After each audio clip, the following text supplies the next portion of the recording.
Hi, this is Atsuo. Thank you so much for always watching my videos. Today I'd like to show you how even beginners can easily do fig cuttings and share some key tips for successful propagation.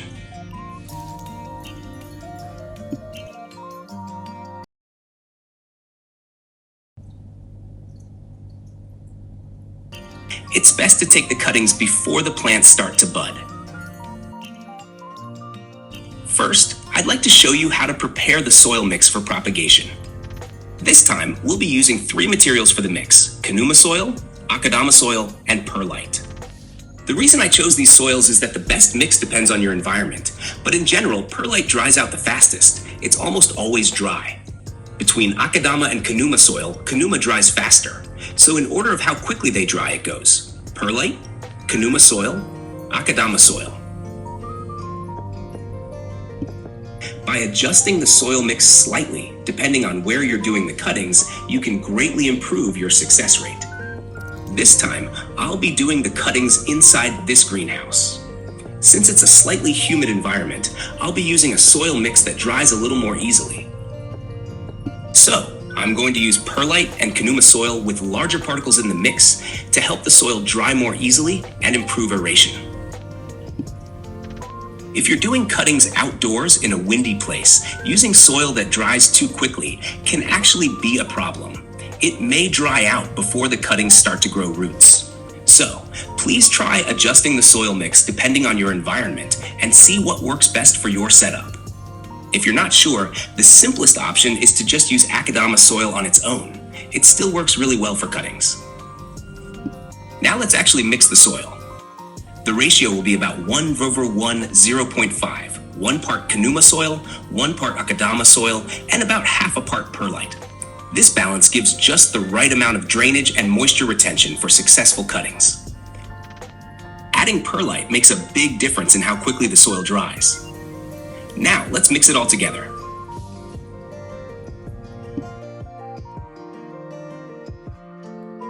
Akadama soil improves water retention while still keeping good drainage.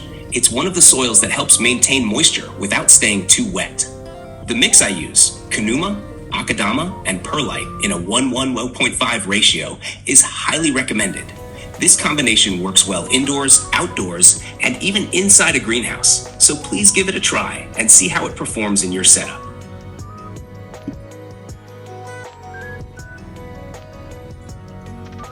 I'm going to collect the branches that I'll be using for the cuttings.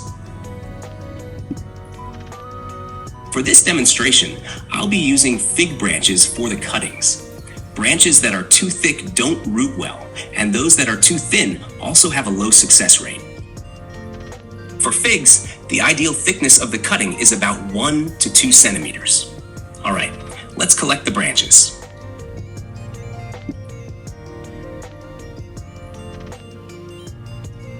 Now I've collected the branches like this.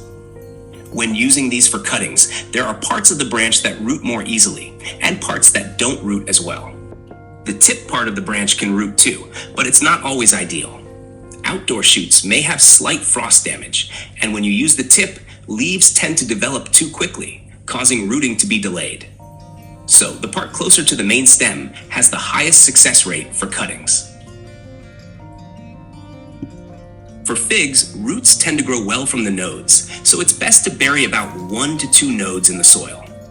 When doing cuttings, using young branches that grew last year will give you a much higher success rate.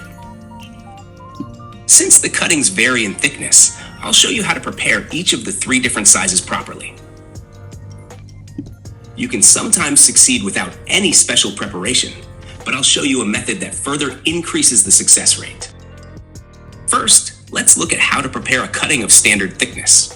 Cut the end into a wedge shape like this.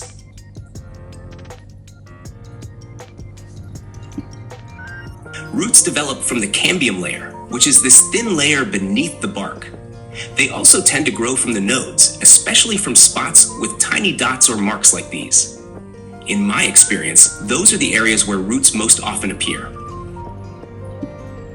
The reason we cut the end at an angle is because the branch doesn't have roots yet. It has to absorb water directly from the cut surface. By cutting it diagonally, we increase the surface area, allowing the branch to take in more moisture.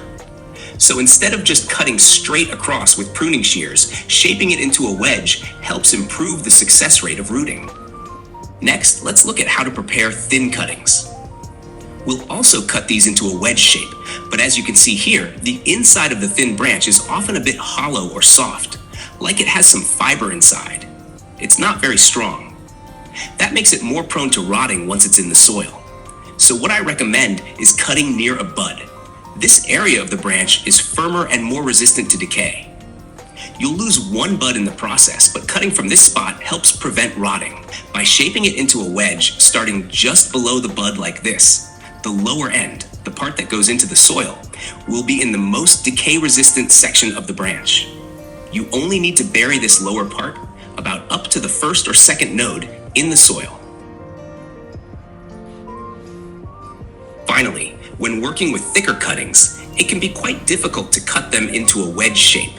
In that case, simply shaving the outer layer slightly is enough. Gently scrape both sides to expose a bit of the cambium layer underneath. I tried this method last year as well, and roots grew beautifully from the spots where the cambium was just slightly exposed. Also, since the cut end of a thick branch already has a large surface area, it can absorb plenty of moisture. So, with thicker cuttings, there's no need to force a deep wedge cut. Just lightly scratch the surface to encourage rooting. If the cut surface is rough or torn, it can easily cause the cutting to rot. So, make sure to keep the cut clean and smooth. That small detail can greatly increase your success rate. Now, all three types of cuttings are prepared. Let's insert them into the soil mix we made earlier. Here are the pots for cuttings. As you may know, there are many types, some with multiple drainage holes, and others with slits along the sides, each with a slightly different shape. When doing a large number of cuttings, many people prefer to use plastic nursery pots, polypots.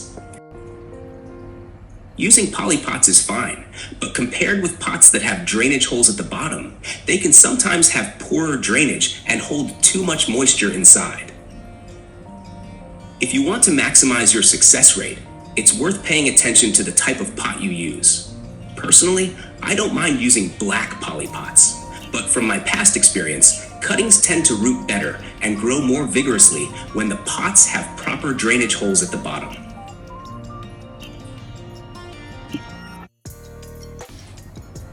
When using polypots, it's important to encourage rooting as much as possible. Rooting can actually be stimulated by mild drying stress. At first, the cuttings will start to form small roots, but to promote stronger root growth later, it's best to let the soil dry slightly between waterings. If the soil stays too wet, the roots tend to grow weakly and may not develop well.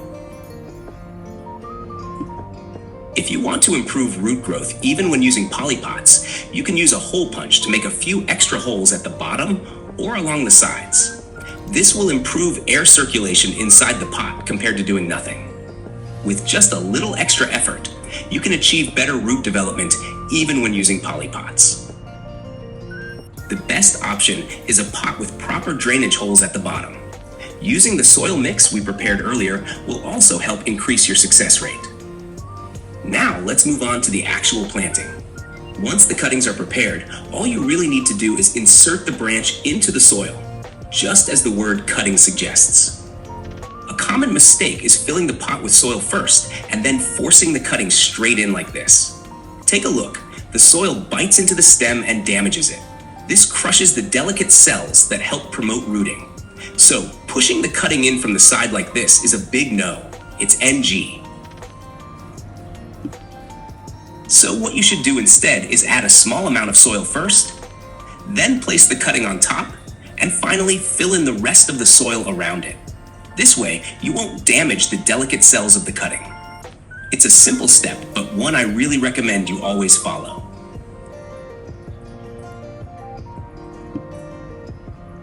Be sure to pay attention to the position of the bud as well. Whether you insert the cutting this way or that way makes a big difference once it starts to sprout. If you insert it at the wrong angle, the bud may have trouble growing upward. It might grow sideways or be blocked by the tip of the branch. This can hinder growth and make the plant's shape uneven. Plants naturally show apical dominance, meaning the top bud tends to grow the most strongly. So when planting, make sure the top bud faces upward to allow it to grow properly. Some people plant their cuttings like this. And while it's not entirely wrong, the problem is that vibrations or movement can cause the branches to shake. When that happens, the cuttings become unstable, which can delay rooting. Even gentle movement, like when you're checking the pot each day, can disturb the cuttings and make it harder for roots to establish firmly. When it comes to water absorption, planting the cutting at a slight angle rather than perfectly upright can actually make it easier for the branch to take up water. This position helps maintain better moisture contact with the soil, which may slightly improve the overall success rate of rooting. So, the best way I recommend for planting cuttings is to lay them at a gentle angle so they're stable, and make sure the bud faces upward. This gives the cutting good contact with the soil while keeping it steady for healthy growth. Finally, let's plant the thin cuttings. Adding a layer of larger soil particles at the bottom helps improve drainage, so I highly recommend this method. One drawback of tip cuttings is that the leaves tend to develop quickly from the top, but compared to smaller buds, the upper growth progresses faster than the root formation. As a result, the roots sometimes can't keep up, leading to a higher chance of failure. By cutting off the very tip and planting from slightly lower down the branch, you can maintain a better balance between top and bottom growth. This way, the shoot and root develop more evenly, which makes successful rooting more likely in the end. When propagating rare varieties using tip cuttings, it's best to cut off the upper part before planting. You can then use the removed section for grafting, which allows you to make the most of valuable material. This cut surface dries out easily, so I'll apply Topgen M paste, a healing agent, to protect it. Once that's done, finish by giving the cuttings a generous amount of water. The key point here is to keep watering until the brownish water turns clear. All right, it looks like the water has just about cleared up now.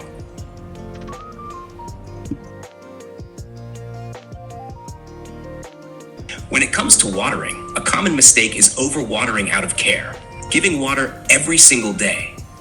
If the soil stays constantly soggy, it can cause root rot, or the cutting itself may start to decay before rooting.